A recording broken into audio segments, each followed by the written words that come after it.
Hola, hola, ¿cómo están? Bienvenidos al programa. Mi nombre es Ricardo Mortola Viteri. Esto es Análisis en tiempos de coronavirus. Muchísimas gracias a todos por estar del otro lado. Es un placer, como siempre, tenerlos en el dial 106.5 FM, Guayaquil, Guayas, Ecuador, a todos. A los fieles, los que nos siguen desde siempre, y los infieles, los que nunca nos quieren seguir, pero está bien, porque nosotros les ofrecemos no solamente el dial 106.5, sino que nos pueden escuchar de varias formas. También en www.marielatv.com, esquina superior izquierda de la página web, le dan play al logo de fuego y nos estarán escuchando desde cualquier parte del mundo.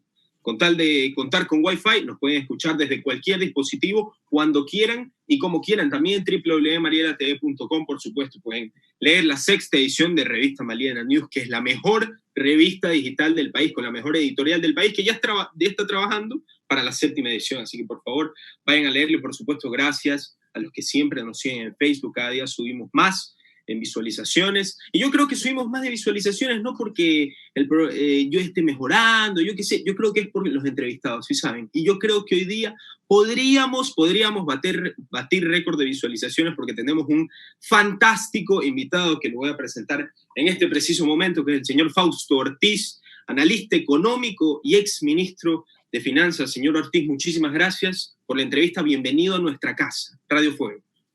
Muchas gracias por la invitación. Saludos a ti, Ricardo, de tu programa. Un gusto estar con ustedes. El gusto es nuestro, señor Ortiz. Usted es una persona con un largo recorrido, con un currículum envidiable, y me gustaría preguntarle de forma generalizada, antes de tocar punto por punto, ¿cuál es la situación económica del país? Han habido muchísimas leyes, ya las vamos a tocar, ya vamos a comentar cada una, pero en un contexto general, ¿cómo ve nuestra situación económica, señor Ortiz? Sí, los números económicos no pintan bien. Arrancamos el año con una situación que señalaba que íbamos a crecer menos del 1% y que estábamos en una zona de crecimiento por debajo del 2% de aquí para los siguientes 4 o 5 años. Después de un periodo largo de quizás 12 o 15 años con crecimientos sobre el 3,5%, por momentos en promedio de 4%. Y nos cae en la mitad de este periodo de transición de un crecimiento bajo a un crecimiento mediocre. Nos cae el tema de la pandemia de coronavirus y la caída del precio del petróleo y la encerrona esta de la cuarentena, que hace que el número de crecimiento económico para el año 2020, el Banco Central lo haya cambiado la semana pasada, y que señale que quizás el año 2020 estemos caminando hacia un decrecimiento del orden entre el 7% y el menos 9%, digamos, en ese rango de menos 7 a menos 9, con una caída del 8% es lo que se espera en este año. ¿Y por qué es una dura caída? Porque si miramos hacia atrás, digamos, 60 años, el peor año que tuvimos fue el año 99, cuando hubo la pérdida de la moneda, en donde la economía cayó poco menos del 5%. Ahora la caída sería mucho más brusca que en aquella ocasión. Así es, señor Ortiz. Me gustaría preguntarle, nos enfocaremos en lo que es actual, en ofrecerles ideas a toda nuestra audiencia, pero me gustaría hacer una línea de tiempo. Es claro de que llorar sobre la leche derramada realmente no tiene ningún tipo de sentido, lo hecho está, no podemos regresar al pasado, pero yo creo que si regresamos al pasado, regresamos para hacer un análisis, para saber lo que pasó y para no repetir esa historia para años próximos y para lo que pueda pasar en los siguientes meses, que sigue el tema del coronavirus. Señor Ortiz, cuando comenzó todo esto, no se tomó ninguna medida económica drástica que usted pueda decir, bueno, vamos a aguantar, vamos a tener un escudo que sea pues nuestro salvoconducto para que la economía no se vaya tan bajo como al fin y al cabo se fue. ¿Usted cree que las decisiones que se tomaron entre los 2 primeros meses, que fueron los más complicados del coronavirus, fueron las decisiones correctas, fueron las decisiones precisas, antes obviamente de la ley humanitaria y ley de finanzas públicas? ¿Usted cree que en esos 2 meses se hicieron las cosas bien y mantuvimos un buen escudo para protegernos de lo que se venía en el futuro? Yo voy a irme un poquito más atrás. Yo voy a irme al año 2013, cuando el Ministerio de Finanzas, cuando presentaba la información a la Asamblea Nacional, decía: en el 2016 vamos a llegar a superar la deuda frente al PIB del 40%, y no se tomó ninguna medida. y más bien se siguió gastando como que no pasara absolutamente nada. Esa situación nos dejó entonces sin acumular reservas y incrementando el nivel de endeudamiento. Entonces nos agarra la crisis en el año 2020, la crisis que la veíamos como lejana, allá por China, allá por Italia, y alguien se está muriendo y muchos se están muriendo y nos van a afectar las exportaciones y nos van a pegar al camarón y le va a pegar al banano, pero no podíamos y no pudimos en el mes de marzo, inclusive hasta el 15 de marzo cuando arrancábamos la cuarentena, visualizar que en Guayaquil iban a morirse 10.000 personas por el coronavirus en los siguientes 2 meses. Es decir, era muy complicado decir esto va a ocurrir en el futuro. Hoy día ya es más fácil ir visualizando lo que puede ir ocurriendo. Sin embargo, todavía la bolita de cristal no está bastante clara. Mira que a nivel global, el mundo, cuando hace los análisis económicos, dice el país tal, digamos Estados Unidos, si es que la economía sigue como hoy día, va a tener una caída de 5%. Pero si vuelve a caer otra segunda ola y hay que volverse a encerrar, la caída va a ser mucho más brusca. Y así hacen los escenarios para muchos países, con la posibilidad de que volvamos a tener el brote, de que volvamos a encerrarnos y que la economía quede golpeada. Entonces es como complicado poder sentarse hoy día y decir, no, ya pasó lo peor y simplemente vamos a ir saliendo del rojo al semáforo amarillo y después al verde y volverá a la normalidad con la vacuna que hasta ahora no la tenemos clara ni cuándo llegará ni la seguridad. Lo único cierto es que el mundo cambió, de que nuestros hábitos de consumo están cambiando. Esto de acá, el programa tuyo, Ricardo, hubiera sido impensado visualizar lo que esto iba a ocurrir un año atrás y que íbamos a estarnos conectando de esta manera para hacer un programa debido a las circunstancias globales, ¿no? Definitivamente, señor Ortiz. Me gustaría preguntarle de la Ley de Finanzas Públicas y la Ley Humanitaria. Ya estaba aprobada, todavía no había sido puesta en juego, por así decirlo, pero hubo un veto a la ley humanitaria. El veto consistió, entre muchísimas cosas, primordialmente reducción en el plazo de pago en los servicios básicos, reducción en las pensiones escolares de hasta 25% y extender las facilidades de pago del IES, del IES. Preguntarle, entre estas se tomaron muchísimas más medidas. ¿Le podría preguntar qué opina de este veto que se tomó de la ley humanitaria y qué opina desde antes del veto de la ley humanitaria y la ley de finanzas públicas? Sí, el Código de las Finanzas Públicas era una ley que estuvo presentada en octubre del año pasado y que no tuvo la aprobación de la Asamblea, y eso de alguna forma marcó una inestabilidad en la parte política, en la parte económica, y que se fue mezclando también con la subida de los combustibles y el brote de protestas del sector de la CONAIE. Es decir, eso de la Código de las Finanzas Públicas es una ley nuevamente presentada, que hay que ver el veto que presente el presidente de la República en estos días, para tratar de ordenar las finanzas públicas, restringir el crecimiento del gasto, no solo al gobierno general, sino también que esta restricción del gasto controlado, de que no se desborde el gasto, también caiga en los municipios, que caiga en la seguridad social en función de cómo se comporte la economía. Y la ley humanitaria sí es totalmente nueva, toda vez que la ley humanitaria surge como consecuencia de la crisis económica. El gobierno intentó, con malos resultados, y entre comillas, afortunadamente con malos resultados, de poner unos impuestos en la mitad. Imagínense, estamos en crisis, la gente está perdiendo el trabajo, las empresas están tratando de ver cómo tienen el negocio andando hasta que se vuelva a reactivar. Y en eso el gobierno quería entrar y caerle con impuestos. Entonces no hacía mucho sentido.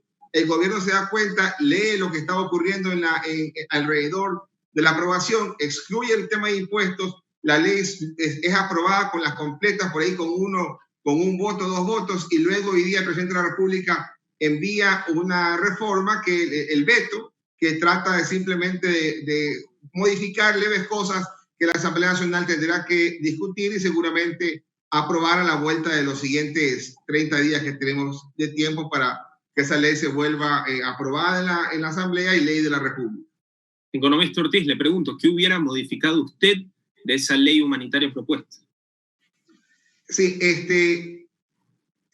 ¿qué cosa hubiera insistido en lo que presentó el gobierno al arranque, ¿no? El gobierno decía, al principio, una contribución de los empleados públicos bajando la contribución y con impuestos también al empleado público y empleado privado. Y decían una transitoria, después de la crisis del estado de excepción, una reducción en el gasto público en la nómina, es decir, no durante la pandemia, sí después de la pandemia. Y entonces esa parte de ahí la Asamblea fue lo primero que descartó. Yo creo que hay que trabajar mucho en esa reducción conceptual de la nómina pública que pueda ser sostenida. ¿Por qué razón? Porque la economía está pasando momentos complicados, el gasto público se desbordó y quizás también el sector público a través de los salarios pudieran tener allí algún tipo de reajuste. Hay cosas que el gobierno también planteaba en su momento. Los empleados públicos tienen 30 días de vacaciones, en su momento quisieron reducirlos. Creo que es el momento de dialogar, chequear de qué manera pueden ir contribuyendo a que haya un menor gasto en nómina. No, en mi criterio, no brusco el gasto y no brusca la reducción de ese gasto, pero sí una disminución que haga que el déficit fiscal vaya desapareciendo y que sea sostenible. Y que luego de que el gobierno haga el esfuerzo del gasto, entonces pueda tocar las puertas del sector privado para decir, ahora sí, vamos a hablar otra vez de impuestos, quizás en un segmento rico en la población, elevado de impuestos, de ingresos, para poder hacer algún tipo de recaudación excepcional para tratar de atender la crisis, pero luego que ya estemos montados en una senda de recuperación, no en el momento actual, en donde todavía estamos pensando si abriremos la tienda, si contrataremos a más gente o si me tocará despedir a tal o cual. Hablando de recaudaciones, hablando de tarifas, señor Ortiz, le pregunto, ¿le convendría al país poner tarifas planas en las importaciones para subir las recaudaciones? No es el momento hoy día de las importaciones y tarifas planas para tratar de recaudar más. Hoy día estamos con una situación compleja porque el precio del petróleo, que es nuestro principal producto de exportación hasta hace 6 meses, ha caído. En este año 2020 va a ser el tercer producto de exportación, va a ser superado ya por banano y por camarón. Antes el petróleo superaba a ambos y hace 4 años el petróleo era el doble de ambos. Hoy día va a ser el tercer producto de exportación. Y entonces, menos ingresos por exportación, la economía tiene que restringirse y las importaciones lo han entendido. En el primer trimestre de este año, la balanza comercial, es decir, la diferencia entre exportaciones e importaciones sin petróleo, fue positiva de $14 millones. El año pasado y el anteaño pasado eran deficitarias en $1.000 millones. Es decir, la economía está entendiendo que hay que restringir importaciones, hacerlo no porque el gobierno les pone una salvaguarda, no porque el gobierno les pone un arancel más alto, sino porque hay un problema interno que si yo importo, me va a costar mucho más, va a ser mucho más difícil vender mis productos, por lo tanto he frenado. No creo que aranceles a salvaguardas, inclusive la tarifa plana, pueda ser una salida en este momento de crisis. Creo que hay que ir monitoreando muy de cerca que el sector importador esté como estuvo el primer trimestre, bajo control, sin necesidad de complicarnos con más aranceles que nos incrementen los costos en este momento en donde lo que queremos es liquidez, y liquidez también significa productos baratos.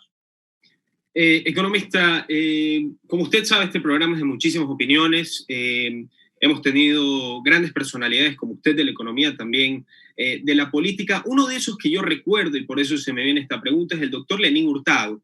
Él nos comentó que en las crisis que ha tenido el país históricamente, este era su criterio, y lo dijo en este programa, los empleados siempre son los que terminan afectados, los que son los más afectados. Me gustaría que comente usted sobre cuál es la relación actual del trabajador empleado. Se ha comentado también que muchas desafiliaciones del IES, obviamente algunas son por decesos en el país, seguramente por desempleos, pero yo también creería que al menos una persona de todos los desafiliados del IES es desafiliación por falta de dinero, por falta de liquidez de las empresas que tienen empleados afiliados. ¿A qué se debe su opinión de esto, de la relación actual trabajador-empleado en el país?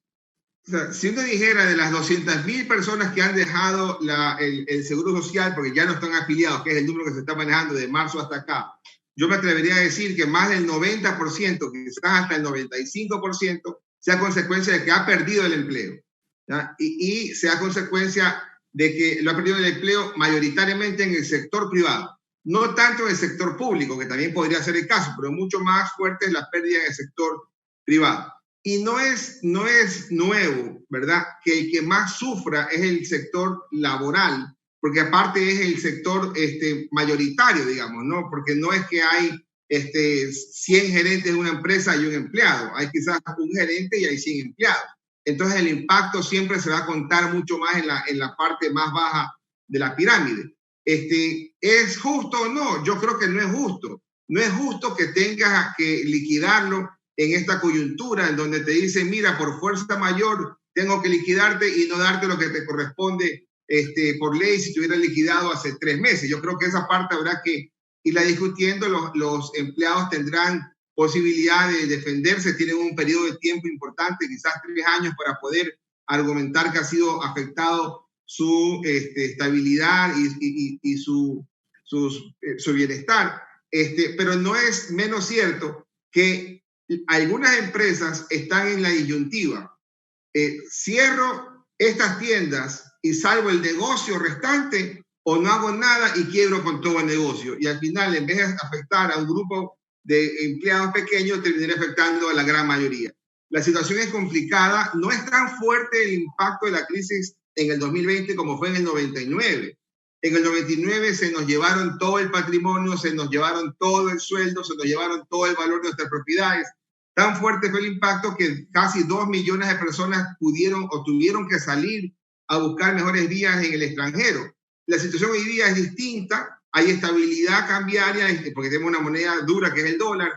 Hemos perdido 200.000 personas, quizás los números digan que se puedan perder hasta 500.000 o 700.000 personas que estaban laborando, y no hay alternativa de abandonar el país para buscar mejores vías en Estados Unidos o en Europa, porque también allá están atravesando la misma crisis. En Estados Unidos los índices de desempleo superan el 20%, o sea, números que no los habían visto desde la Gran Depresión de los años 30.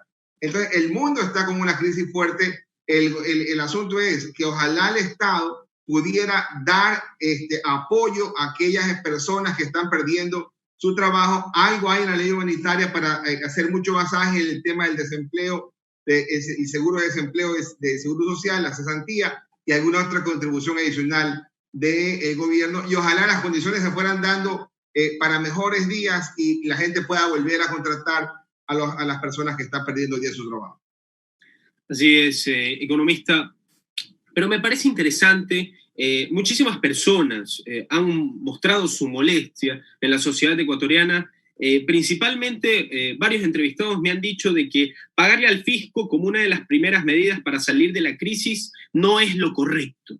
Me remito principalmente al doctor Fidel Márquez, lo tuvimos esta misma semana. Él me comentó que la reducción de impuestos sería bueno para generar menos gastos en las familias ecuatorianas y así devolverle la plata a la gente, que la gente tenga dinero en sus manos, que tenga mucho más dinero de lo que debería tener, para así que se cree pues ese incentivo de mover la economía. ¿Está de acuerdo con esto? ¿No cree que el gobierno debió haber devolvido la plata a la gente para que se mueva más la economía ecuatoriana?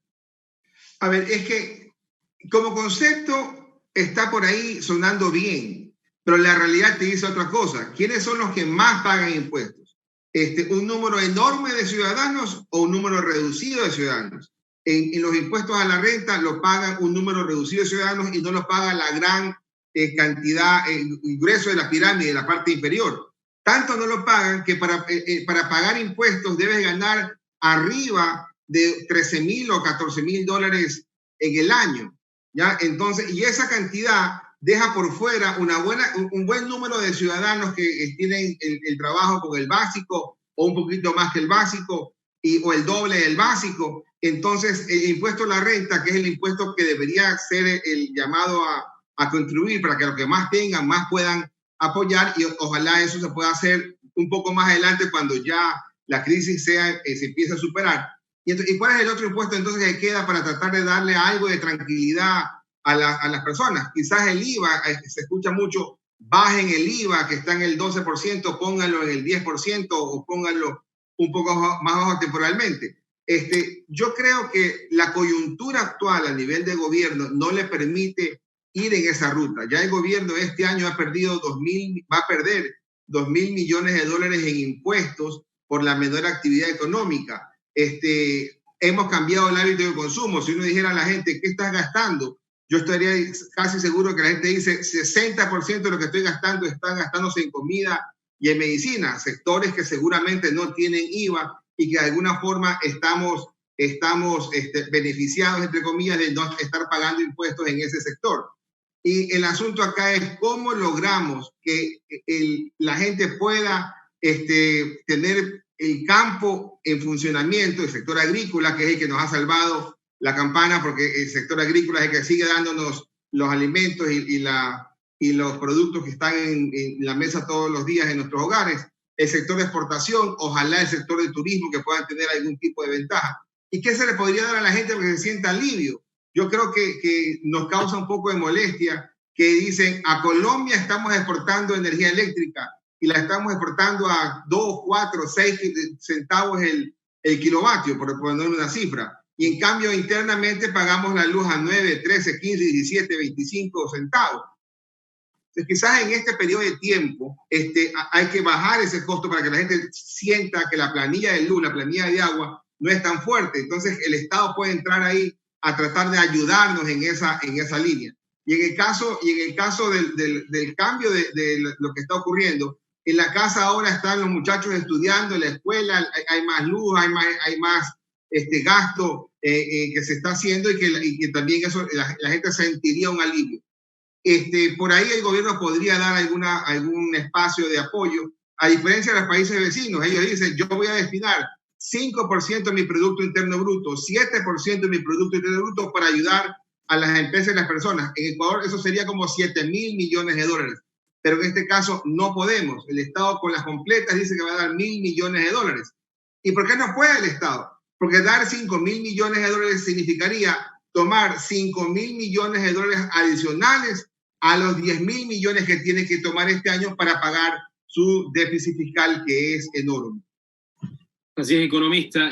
Bueno, las medidas que ha tomado el gobierno y pues las ideas que nos han brindado otros entrevistados las hemos deshebrado, las hemos comentado en este momento, pero al ser un programa de opinión, economista, me gustaría que usted dé nuevas ideas, que usted nos proponga algo. ¿Qué usted ha pensado, habiendo ocupado el puesto de exministro de Finanzas y ser un gran economista, qué ideas cree que podría salvar o al menos incentivar la economía y el trabajo en el país para los siguientes meses y nivelar económicamente la República del Ecuador? Sí, lo más importante es poder achicar el tamaño del gasto en aquellos proyectos que claramente son intrascendentes, que no tienen mayor impacto y que podrían atrasarse, digamos, ¿no? ¿Nos podría poner un ejemplo? En el presupuesto del Estado, por ejemplo, hay algunos rubros que se ubicaron ahí para, por si acaso toca hacer un gasto, pongamos ahí alguna cuestión. Hace días en las redes sociales alguien decía, mira, aquí hay 500 millones en cartografía. Eso de ahí efectivamente estaba en el presupuesto del Estado original que envió el gobierno a la Asamblea. La Asamblea se dio cuenta, hizo el reclamo al gobierno y el gobierno lo excluyó de su presupuesto del Estado. Pero se les quedó por ahí otro rubro que también salió en las redes sociales que dice plantas. En la cuenta 980515, plantas como bien de capital, y tiene un rubro de $172 millones.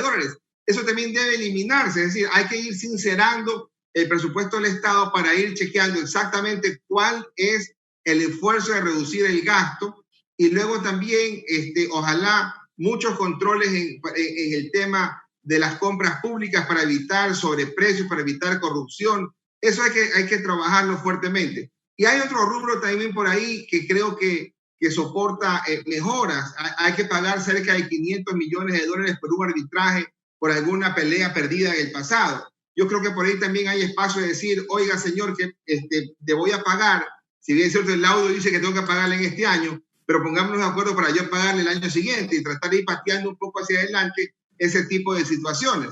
Entonces hay que ir viendo qué puede el gobierno recortar en gastos sin que afecte la operatividad de las funciones, qué parte puede hacer alguna alianza público-privada, si este proyecto de carretera le íbamos a hacer como Estado solamente, quizás veamos cómo lo vamos pasando hacia el sector privado. Y lo más importante, ir creando condiciones para que el sector privado pueda decir, voy a pedir plata del extranjero en forma de crédito, en forma de inversión, para que el sector privado dinamice esta economía golpeada. ¿Y qué puede ayudar en esa línea? Va a poder ayudar el acuerdo con el Fondo Monetario que tiene el gobierno de frente en estos 2 meses, junio y julio, y la renegociación que está haciendo el gobierno de la deuda externa, que podría tener un fin tremendamente positivo para el país y que eso signifique entonces la posibilidad de poder incrementar un poco el gasto para suavizar el impacto de la crisis y ojalá ir y atender a los sectores vulnerables con un poco más de fuerza por parte del gobierno. Economista, 2 últimas preguntas para ya terminar la entrevista. Usted habló de la deuda externa, le pregunto, para atender el déficit fiscal y el pago de las restantes deudas, ¿cuánto dinero se necesitaría? Y con esto, la Ley de Finanzas Públicas y la Ley Humanitaria tuvo un objetivo, que es, por así decirlo, de la manera más fácil, ahorrar. ¿A qué cifra apuntó el gobierno recaudar en la ley humanitaria y qué impacto tiene en, como ya le dije previamente, el déficit fiscal y los pagos restantes de las deudas que quedan? Para hacerla fácil, el déficit fiscal inicial era $3.500 millones. El pago de deudas y pasivos eran $5.500. La suma de ambos eran $9.000 millones. Y esa era la cantidad de plata que el gobierno tenía que buscar en el año 2020. Le cae la crisis, se le caen $2.000 millones en impuestos, $2.000 millones en petróleo. Hay otros rubros que se han caído también, que se compensan con la reducción de gastos, pero estos $4.000 millones son los que nos pasan factura. Por lo tanto, el déficit fiscal de 3.500 podría pasar a 7.500 y más los 5.500 de pago de amortización, estamos hablando de 13.000 millones de dólares de necesidad de financiamiento en el 2020. Hasta el mes de mayo, ¿cuánto se consiguió? 3.000 millones de dólares. Es decir, ¿cuánto nos falta conseguir en el año 2020, de julio a diciembre? Nos faltan todavía 10.000 millones de dólares. Eso es harta plata. No es que en el pasado no la hayamos conseguido. Hemos tenido años que hemos conseguido 10.000, 11.000, 15.000 millones para atender los pagos de deuda y déficit. Lo hemos conseguido. El tema es que hoy día tenemos cerrada una llave importante que son los mercados internacionales, porque el mercado internacional dice el riesgo país de Ecuador se ubica arriba inclusive que el de Argentina con 3.300 puntos, que quiere decir que si hoy día Ecuador pidiera plata al mundo en bonos, le dijeran 33%. Es decir, no te damos plata. Y no te daremos plata, dicen ellos, hasta que finalmente nos pongamos de acuerdo en una negociación compleja que arranca en los siguientes días, en donde ojalá al final de estos 2 meses de negociación, Ecuador sienta que ganó algo y que perdió algo, y que el tenedor de deuda sienta que ganó algo y que perdió algo, y que en esas ganancias y pérdidas que tenga que ceder cada parte, pudiéramos tener un resultado completamente favorable para Ecuador, para los bonistas que hoy día tienen un papel que se transa a menos de 40 centavos por cada dólar de valor nominal. Entonces hay que buscar que esa situación le permita a Ecuador ir bajando el nivel de deuda, bajando el costo financiero de la deuda y tratar de dejar mejor estructurado el sitio fiscal, el país, para el siguiente gobierno. Así es, economista. Antes de agradecerle por esta fantástica entrevista, me gustaría hacerle una última pregunta. El próximo año hay elecciones presidenciales. Desde su opinión, su perspectiva, ¿qué forma de gobierno y qué ideología política y económica cree que sería la más favorable para el Ecuador para salir lo más rápido, lo más exitosamente de esta crisis económica, desde su perspectiva, obviamente, economista? Yo creo que cualquiera que sea alejada del populismo, ¿ya? Aquella de derecha o de izquierda, algo que sea vinculado con el populismo, eso deberíamos huirle, digamos, porque pensar que vamos a regalarle todo a todo el mundo, eso es una situación que no le da sostenibilidad al Ecuador. Pensar que vayan a atenderse porque es gratis y aunque no paguen $1 en el Seguro Social y el Seguro Social va a estar ahí para siempre, eso es una mentira.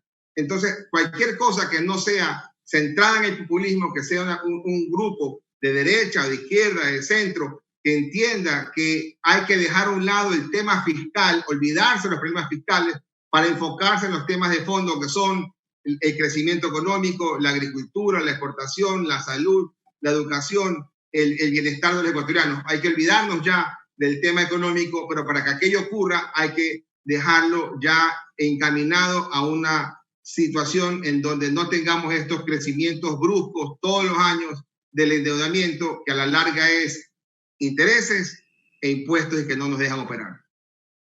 Economista Ortiz, muchísimas gracias por esta entrevista. Ha sido un placer tenerlo en el dial 106.5 FM, Guayaquil, Guayas, Ecuador. Muchísimas gracias y cuídese y nos vemos muy pronto. Muchas gracias, Ricardo. Saludos cordiales.